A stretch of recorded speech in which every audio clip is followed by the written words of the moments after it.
Salut à tous. J'espère que vous allez bien aujourd'hui. Alors, je vais vous parler là dans les minutes qui viennent du chapitre 2 du livre Donnant de Adam Grant. Le chapitre 2 qui s'intitule Le pan et le panda. Mais avant, vous êtes toujours libre de vous abonner à ma chaîne ou directement sur le site lirepourchanger.com en cliquant sur les liens qui se trouvent juste en dessous de cette vidéo comme d'habitude.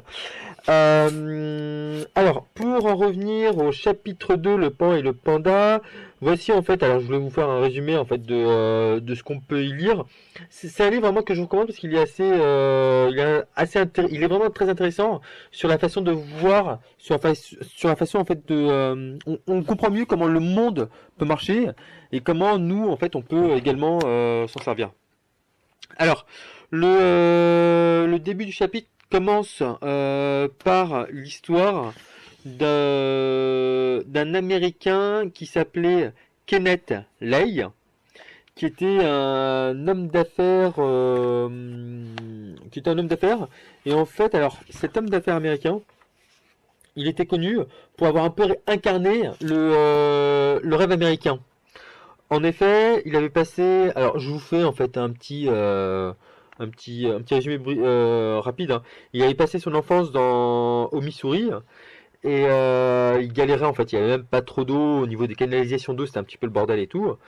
Et pour aider sa famille, il aidait en fait en faisant des petits jobs, livrer des journaux, etc. Enfin, voilà, travailler dans la ferme, etc., etc. Un petit peu plus tard, il est rentré à l'université, toujours dans le Missouri.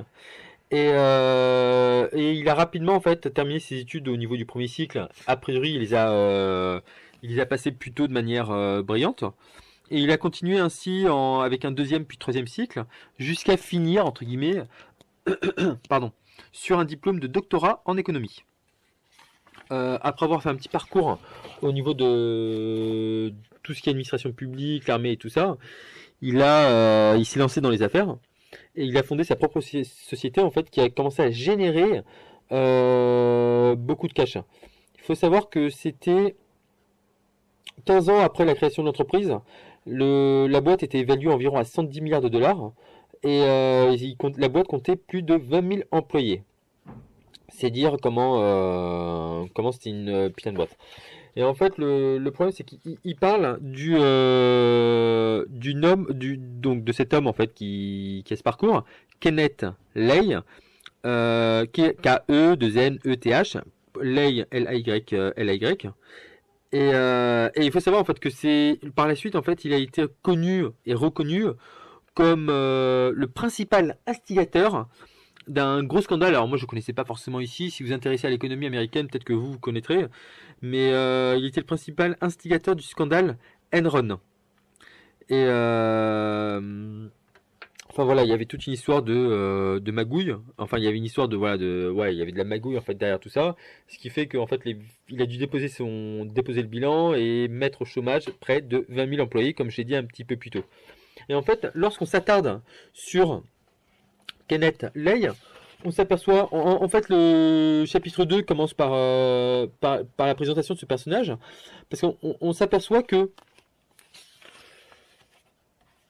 tôt ou tard, comme je vous l'ai dit bien auparavant, c'est que tôt ou tard, en fait, les preneurs sont grillés. Surtout aujourd'hui, à l'ère d'Internet, et ça, ils en parlent un peu plus loin dans le chapitre 2, c'est que, surtout aujourd'hui, à l'heure d'Internet, on a de plus en plus de facilité de détecter les preneurs des donneurs. Donc, pour l'amour de Dieu, soyez un donneur. Je vais vous expliquer par la suite pourquoi, mais voilà, soyez un donneur. Et en fait, voilà, alors il donne en fait l'exemple, si on prend, voilà, dans le chapitre, il reprend l'exemple en fait de Kenneth Lay. Et voilà, et en fait, il est un petit peu plus loin, donc dans un des paragraphes suivants, ils disent la phrase suivante. Si vous avez déjà eu le réflexe d'être sur vos gardes lorsque vous avez fait la connaissance d'un nouveau collègue, c'est probablement que vous soupçonniez qu'il était intéressé. En effet, face à un preneur, on se protège en ne l'intégrant pas à son réseau et en ne lui accordant ni confiance ni aide. Pour éviter une telle exclusion, le preneur fait donc semblant d'être généreux et se déguise en donneur ou en échangeur. Et voilà, et en fait, c'est ce qu'ils expliquent. C'est que le mec, pendant 20 ans, en fait, il a pu. Il a joué, en fait, avec ça. Et tout le monde connaît un peu ça, voilà, quand on s'est intéressé. Quand, en fait, je pense qu'on a déjà tous fait, hein, de manière intéressée, en fait. Voilà, on a peut-être pu se donner à quelqu'un ou à une organisation en espérant que ça se retourne, que la personne y pense et tout. C'est l'effet psychologique, là. Il y a un truc psychologique derrière ça. Et on s'aperçoit qu'au bout d'un moment, en fait, tôt ou tard, c'est toujours grillé. Et voilà, et en fait, il y a plein d'exemples. Quand en fait on se remet, en fait, on suit ça, on s'aperçoit qu'il y a plein d'exemples en fait par rapport à ce mec, Ken Lay. Alors c'est le diminutif hein, de Kenneth, Ken Lay. C'est pas le Ken de Barbie, hein. Mais et en fait, on s'aperçoit qu'il y a plein de trucs. C'est-à-dire que le mec, pour qu'il assiste à une réunion, il fallait inviter tout simplement quelqu'un d'important. S'il n'y avait personne d'important, ça c'est Dixit, un ancien employé d'Enron. Si en fait il n'y avait pas quelqu'un d'important, le mec n'y participait pas à la réunion. Pensez-y, je pense qu'en fait vous connaissez bien des personnes comme ça, et clairement, on s'aperçoit que ce sont ce type de personnes qui sont des preneurs. Et en fait, il y a deux trucs. C'est que une fois qu'on comprend en fait le style une fois en fait qu'on arrive à voir sur d'autres personnes comment est-ce qu'elles agissent, on peut ramener en fait ces deux trois conseils, ces deux trois tests pour le reprendre autour de vous. Et c'est exactement ce qui se et c'est exactement ce que nous on va faire, d'accord. Et en fait alors laissez-moi juste vous parler en fait, alors un petit peu plus tard, toujours dans le chapitre 2, on nous parle d'un petit test. Et c'est pour vous parler en fait pour vous parler pardon, du talon d'Achille du preneur. Vous allez voir en fait que c'est ouf parce qu'en fait on n'aime pas du tout, en plus une fois qu'il est grillé, on n'aime pas du tout lui rendre service. Et ça vous pouvez vous en servir surtout aujourd'hui donc avec internet, on a plein de moyens en fait de capter les gens, de voir s'ils sont plutôt preneurs, donneurs, échangeurs. Et en fait, ils sont partis. Alors, il y a une étude qui a été réalisée par Daniel Kahneman, pardon si je prononce mal. C'est un psychologue à Princeton qui a apparemment eu un prix Nobel. Et en fait, alors, ils ont pris dans le cadre de cette expérience, deux sujets sont assis l'un en face de l'autre. D'accord. Deux sujets l'un en face de l'autre. L'un des deux, qu'on va appeler numéro 1, possède 10 dollars, 10 euros. Et donc le sujet numéro 1 propose au deuxième de diviser la somme entre eux selon les proportions que le sujet 1 donc déterminera.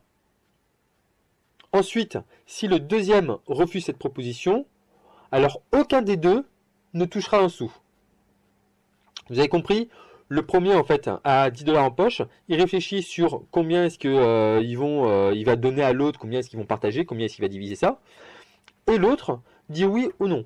Si l'autre dit non, si l'autre dit non, bah il touche rien quoi. Si voilà, il touche, les deux n'auront rien du tout. Alors là, il donne par exemple un exemple. Imaginons qu'il se fasse offrir 2 euros. Donc, entre parenthèses, que le 1 conserve 8 euros. Que fera-t-il selon vous? Alors, ils disent un truc tout bête. C'est que, voilà, si on parle en termes de bénéfices purs, en termes de bénéfices absolus, il acceptera cette offre. Parce que 2 euros, ça vaut mieux que rien du tout. Mais la plupart des gens, c'est ça qui est intéressant, c'est que la plupart des gens refuseront cette offre. Refuseront cette offre. Ils refuseront cette offre pourquoi? Parce qu'ils préfèrent priver le preneur. Le preneur, ça c'est le test, c'est un truc de ouf. Ils préfèrent priver le preneur des 8 euros et ne pas gagner même 2 euros pour le punir du fait qu'il soit avide. Et en fait, on s'aperçoit que près de 8 personnes sur 10, 80% des gens, refusent ainsi les offres inéquitables. Quitte à ne rien avoir, mais elles préfèrent refuser les offres inéquitables.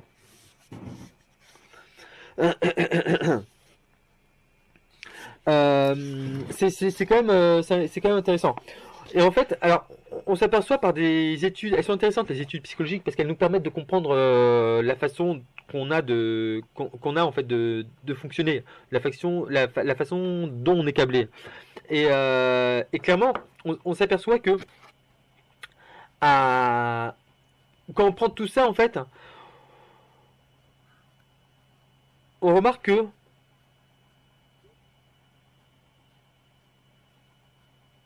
le preneur va chercher délibérément tout le temps à obtenir les avantages sur quelqu'un ou du réseau ou d'un réseau ou d'un groupe ou quoi que ce soit.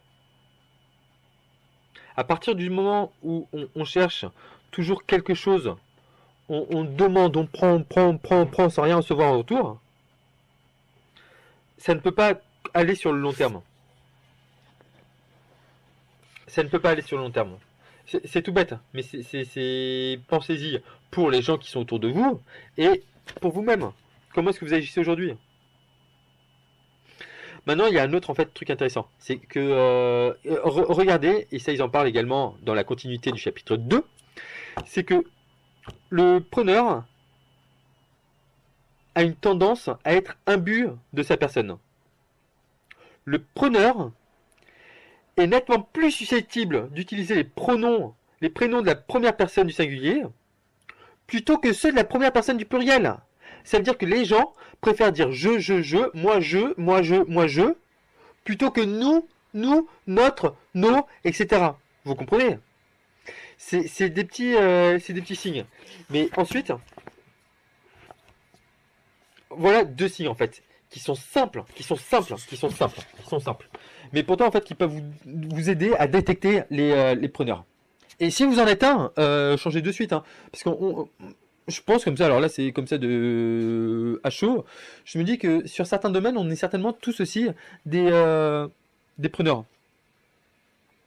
C'est que les preneurs, en fait, donc, ils vont avoir une certaine sens de la parade, c'est-à-dire que ils vont toujours se rendre intéressants devant devant les personnes importantes, ou du moins importantes pour elles, et ils s'en foutront royalement des gens qui n'en ont rien à foutre pour lequel en fait voilà ils peuvent pas l'aider. Et au final, si on prend en fait un proverbe bien connu, c'est qu'on récolte ce que l'on sème. Si vous améliorez continuellement la vie des gens, et ils en parlent avec alors le cas d'un certain Adam Rifkin, on s'aperçoit que le mec en fait c'est une des personnes qui a le plus gros réseau et un des meilleurs réseaux actifs et tout au monde, suite à une étude et tout ça. Et il s'aperçoit en fait lorsqu'il il pose des questions et tout que il a fait, alors il aime ça, hein, mais il a toujours cherché à aider les gens, même par des petits trucs, même sans attendre quelque chose en retour. Et aujourd'hui en fait c'est quelqu'un qui est voilà, tout le monde en fait se battrait pour l'aider. Et aujourd'hui en fait le mec, regardez sur internet, Adam Rifkin, R-I-F-K-I-N,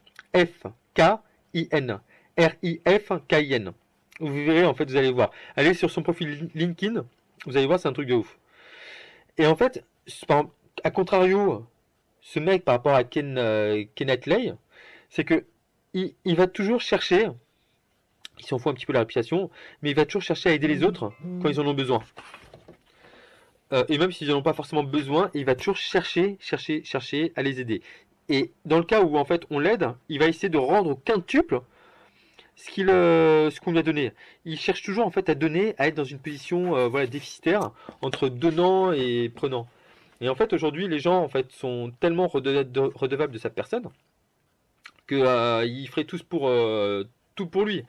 Et, et le truc intéressant, c'est qu'après en fait lui quand il demande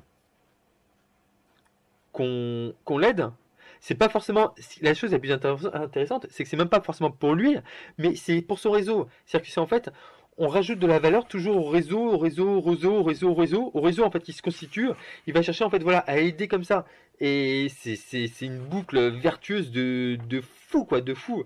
Et d'ailleurs en fait suite à ça, il y a un concept psychologique qui a été inventé qui s'appelle, ça c'est pour conclure le chapitre 2, c'est qu'ils en parlent là-dessus, c'est qu'il y a le concept de pronoia. C'est comme la paranoïa, pardon, qui fait que voilà, les gens en fait peuvent se dire qu'ils ont, voilà, tout le monde en fait conspire contre eux. La pronoia, sans le A, c'est un délire dont est atteinte une personne qui croit que les autres conspirent à son bien-être et ou disent du bien d'elle dans son dos. C'est quand même ouf, hein. Pour prouver en fait, ouais, en fait, on fait tout ça pour prouver que je suis bon quoi. C'est, moi je trouve ça énorme. Et, euh, et voilà, en fait, on s'aperçoit que c'est autant en fait les preneurs des aspirateurs à énergie, autant on s'aperçoit que les donneurs sont une source d'énergie, sont une source de soleil. Pensez-y. Pensez à tout ça. Franchement, moi je vous recommande. Et en fait, voilà, ça se finit là-dessus. Je vais pas vous raconter tout le chapitre 2, comme ça vous laisse. Mais il y a encore vraiment plein de trucs intéressants. C'est assez, sans forcément être dense, mais c'est assez complet et tout. Et je vous le recommande vraiment. De toute façon, j'essaie de revenir vers vous pour vous parler du chapitre 3 que j'ai commencé à lire et qui est également pas mal. Dites-moi ce que vous avez pensé sous les commentaires de cette vidéo. N'oubliez pas à vous abonner. Et je vous dis à demain pour une nouvelle vidéo. Ciao.